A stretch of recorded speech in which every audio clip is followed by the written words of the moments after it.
Hey y'all, Bobby Hughes here with Hollow Point Firearms, and just got back from a local gun show here in town, and I picked up a military surplus rifle, and just wanted to show you guys what I picked up and maybe give you a little bit of history on it.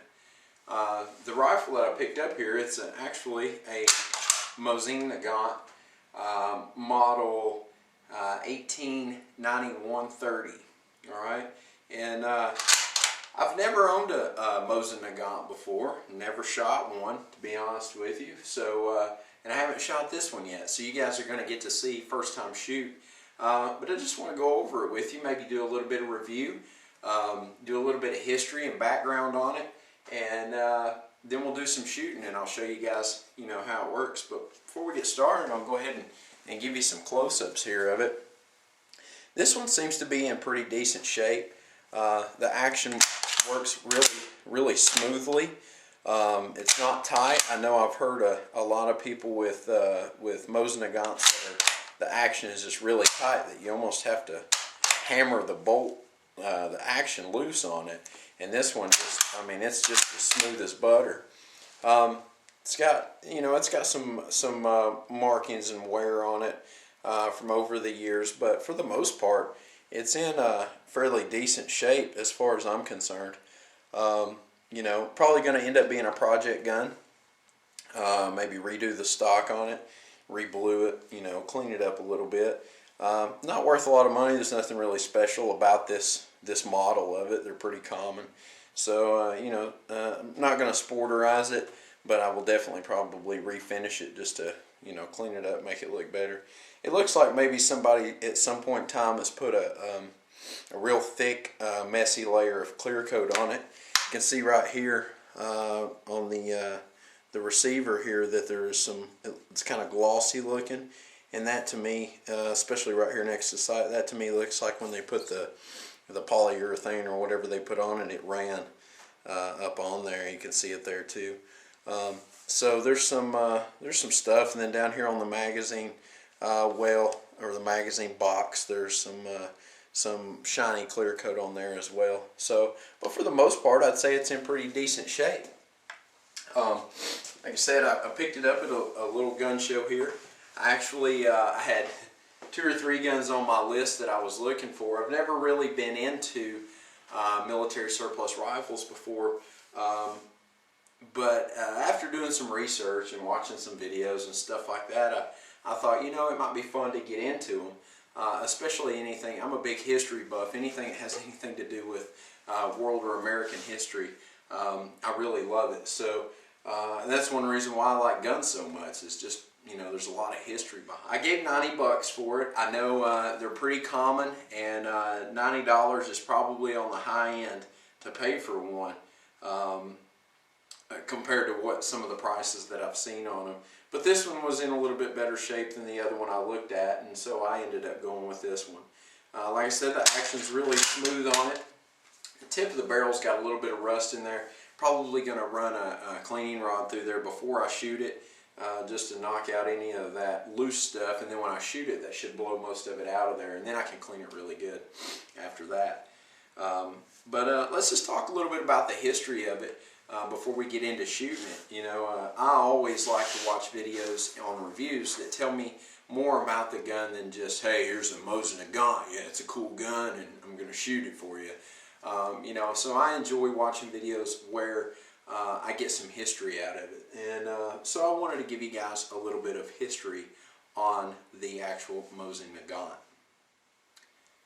So in 1889, a man, he was actually a captain in the Russian army, came up with the design, and his name was Sergei Ivanovich Mosin.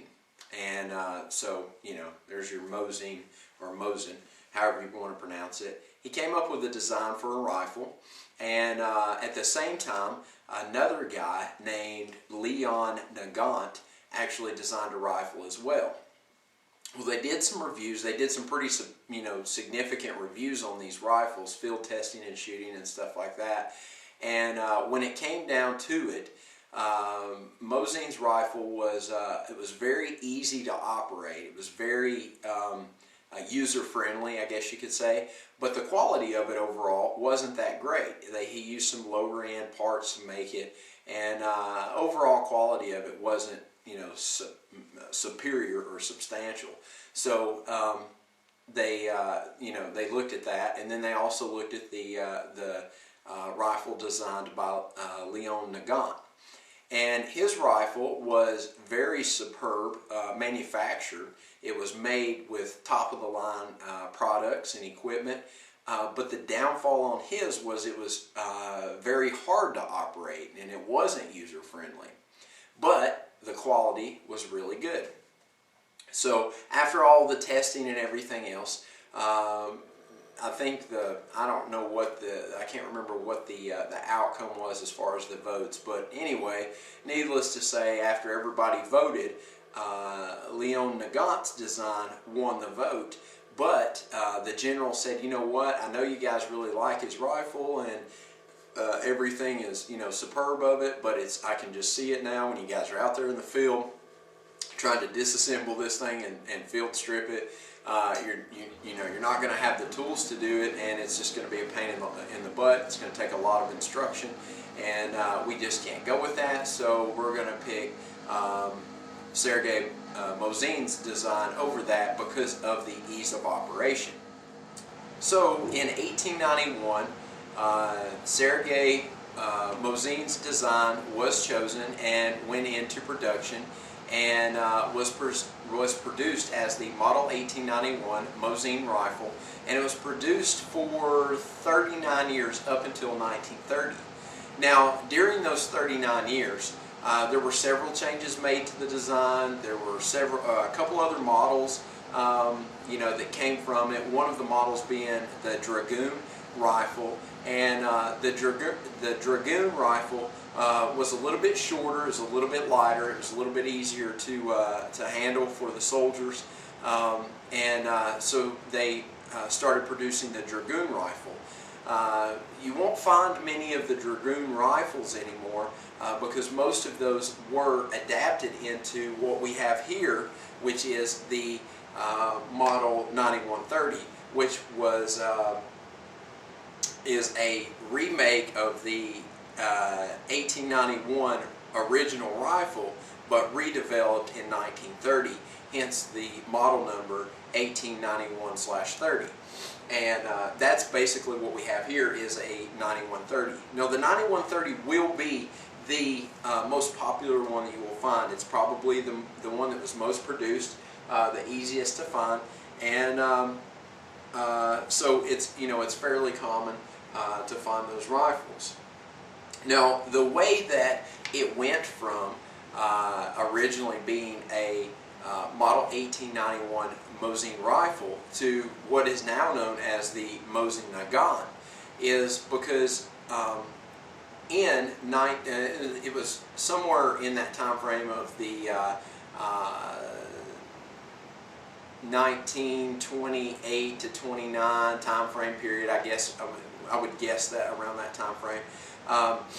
One of the commanders realized that, you know, what's happening is when these guys are field stripping their rifles and cleaning them, they're losing the spring for the mag box. And what it was in Mosin's original design, the magazine, or I'm sorry, the spring that goes inside of the magazine box was not attached to the magazine box. And so what would happen is when they would clean them, they would lose, the soldiers would actually lose the mag spring, and then it does, you know, does no good. It's back to a single shot rifle. So it just so happens that Nagant's rifle, Mosin Nagant's rifle design, had the spring actually attached to the mag box. That was his design, was to use that spring. So when they started producing the Model 1891-30 or the 9130, they stole Nagant's design and put it into the mag box, and so, you know, naturally Nagant got pissed off. He actually had his design patented and licensed, so no one could steal it. But because they stole it and used it, Nagant filed a lawsuit.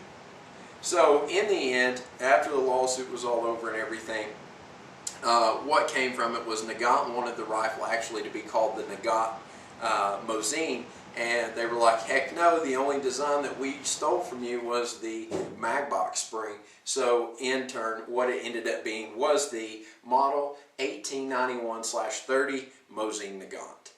Now, since then, since the 1930 rendition of this model, there's been several other models produced. Most of them carbine models. They're shorter. They were made mostly for the cavalry soldiers. They were lighter and shorter, so you could carry them on horseback easier. Also, other countries have adapted their own version of the Mosin Nagant and kind of developed it to fit them even better. So like I said, there's several versions and several models out there. Some a lot more scarce and more collectible than others, and some such as the 9130 that are easier to find and more affordable to the common shooter or collector these days. So that is kind of the history behind it. Also, this particular rifle, the Mosin Nagant, has been used in over 30 wars worldwide. It's a very dependable rifle. It's very durable, and I think that's probably the reason why it's hung out for so long in the midst of all the different countries and during all the wars. Now, just to give you a few specs on it, you know, some of the common stuff that people ask, or at least I would ask if I was knowing. I want to know how heavy it is. Now, I have to tell you, it's not very well balanced. It's a very long rifle, and the front end is pretty heavy, but overall, the rifle weighs 8.8 pounds. So it is substantially more heavier than most rifles these days, but your weight is going to be 8.8 pounds on it. Your overall length on the Mosin Nagant 9130 is 48.5 inches. So it's pretty long. Setting up next to me, you know, you can see that it's a pretty long rifle. Definitely gives a new meaning to long gun. And the barrel on the Mosin Nagant is 29 inches. All right, from breech to tip. It does have graduated rear sights from 100 meters all the way to 2,000 meters, which is, you know, is pretty cool. I think that's pretty neat. That was actually one of the design changes from the original 1891 model up to the Dragoon rifle, was they put the graduated sights on there. So it's got a closed loop front sight, so you know, to protect your front sight post. It does have a cleaning rod that is actually attached inside. It slides right down in a groove under the retaining clips. I thought that was pretty cool, you know, that it's attached in there like that. The ammo for it is actually a 7.62 by 5.4 millimeter Russian cartridge. I know that the ammo that I have for it is some surplus ammo, Russian surplus ammo, but I think, if I'm not mistaken, I think Remington actually contracted with someone to make this ammo for this rifle for a while. The magazine box holds 5 rounds, and it seems to feed pretty good. It feeds properly. I loaded 5 rounds in there and cycled them through just to see what it felt like, and everything cycled pretty good. So overall, I think this is going to be a really good rifle, very durable and very dependable. It was used at certain times as a sniper rifle. So I'm anxious to get out and try it out and see what it looks like. But first, before we get into that, we need to break up some of that rust that's in the barrel, put a little bit of oil on it, and then we'll get out there and do some shooting. So stick with us. Alright guys, so the first thing I want to do is go ahead and check our accuracy. I'm going to load up 5 rounds and maybe only shoot a couple at a time, just to make sure that I'm on the target at 100 meters right now.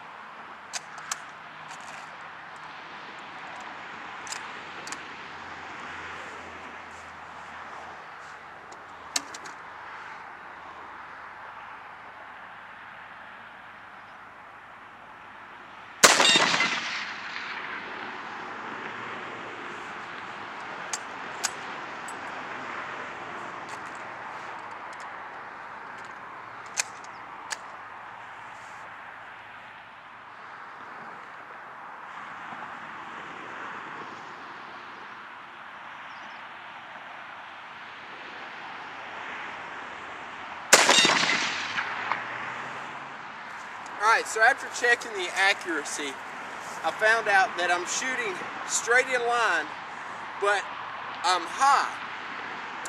And I started thinking about it, and last time I measured this, when I first set it up, I set it up at 100 yards.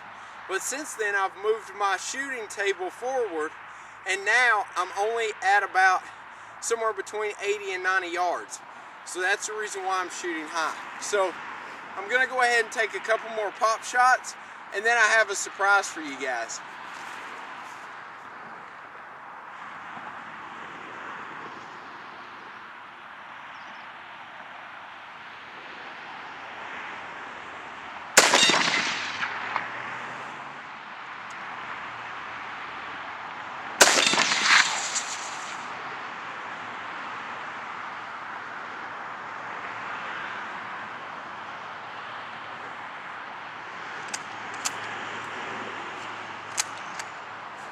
Well, that was the surprise, but for whatever reason, it didn't blow up. It's supposed to be a propane boom. Let's go check it out.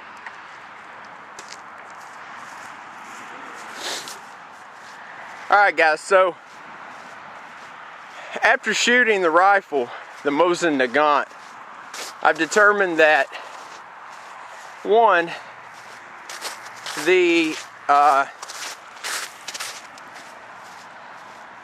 that the sights are actually pretty dead on as far as the graduated meter sights.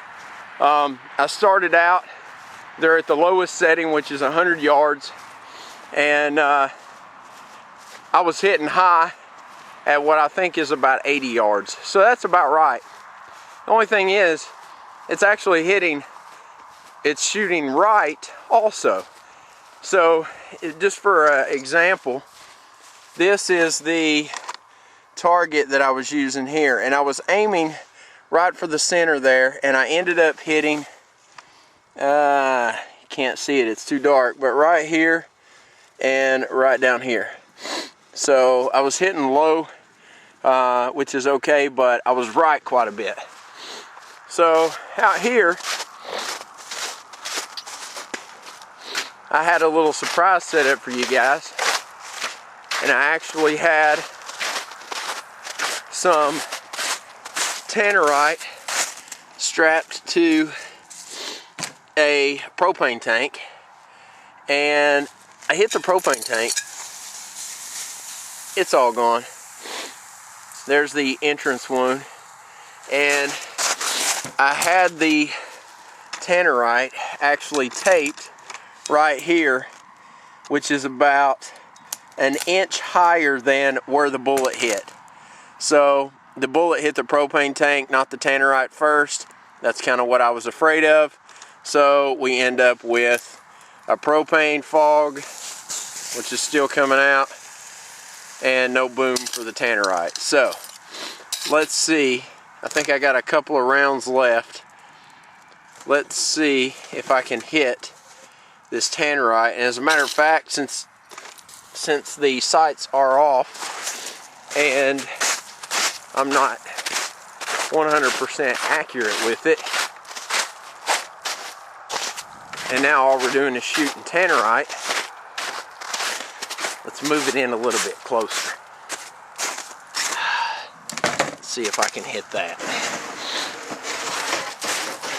Cool propane fog though. If I'd have had a railroad flare or something out here, definitely would have ignited the propane. That would have been super cool. Or if I had some tracer rounds. Alright, so actually, you know what? No, screw this. It's getting dark. I'm almost out of bullets. I don't have time to be taking pop shots. So we're gonna go right up here between these two buildings, which is only about maybe 30 yards.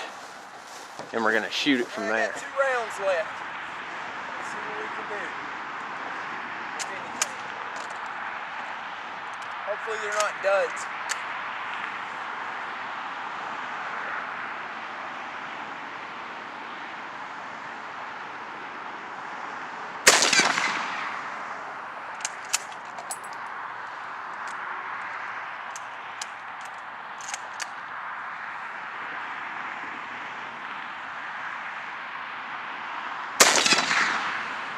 Yeah, no such luck.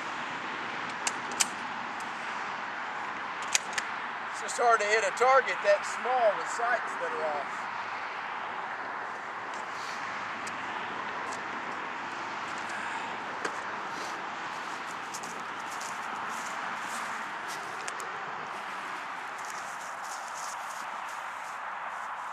Alright guys, so I hope you enjoyed the review on the Mosin Nagant. Sorry my surprise for you guys didn't work out, but unfortunately I'm out of ammo for now. A lot of duds in that, but that's what you get with surplus ammo. Who knows how old those rounds are. But anyway, a little off on the sights. Looks like it was shooting right on height wise, but left and right, definitely shooting right a few inches, and it will adjust that whenever we actually go into the project of refinishing this thing. So I'll get those adjusted and get it sighted in, and then the next time we'll hit some tannerite. Next time it'll be a big boom. So anyway guys, until next time, get out there and shoot some guns, be safe, and most importantly, have fun. See you guys later.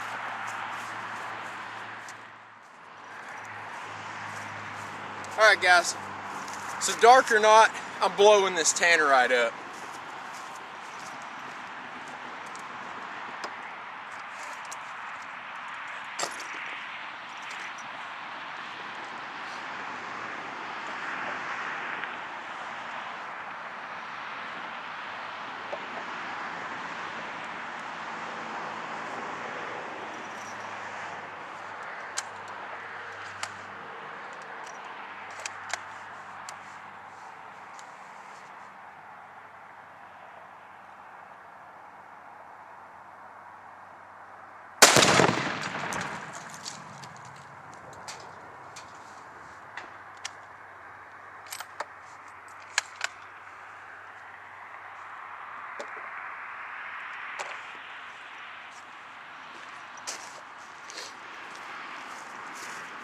Like I said, dark or not, I'm blowing tannerite up.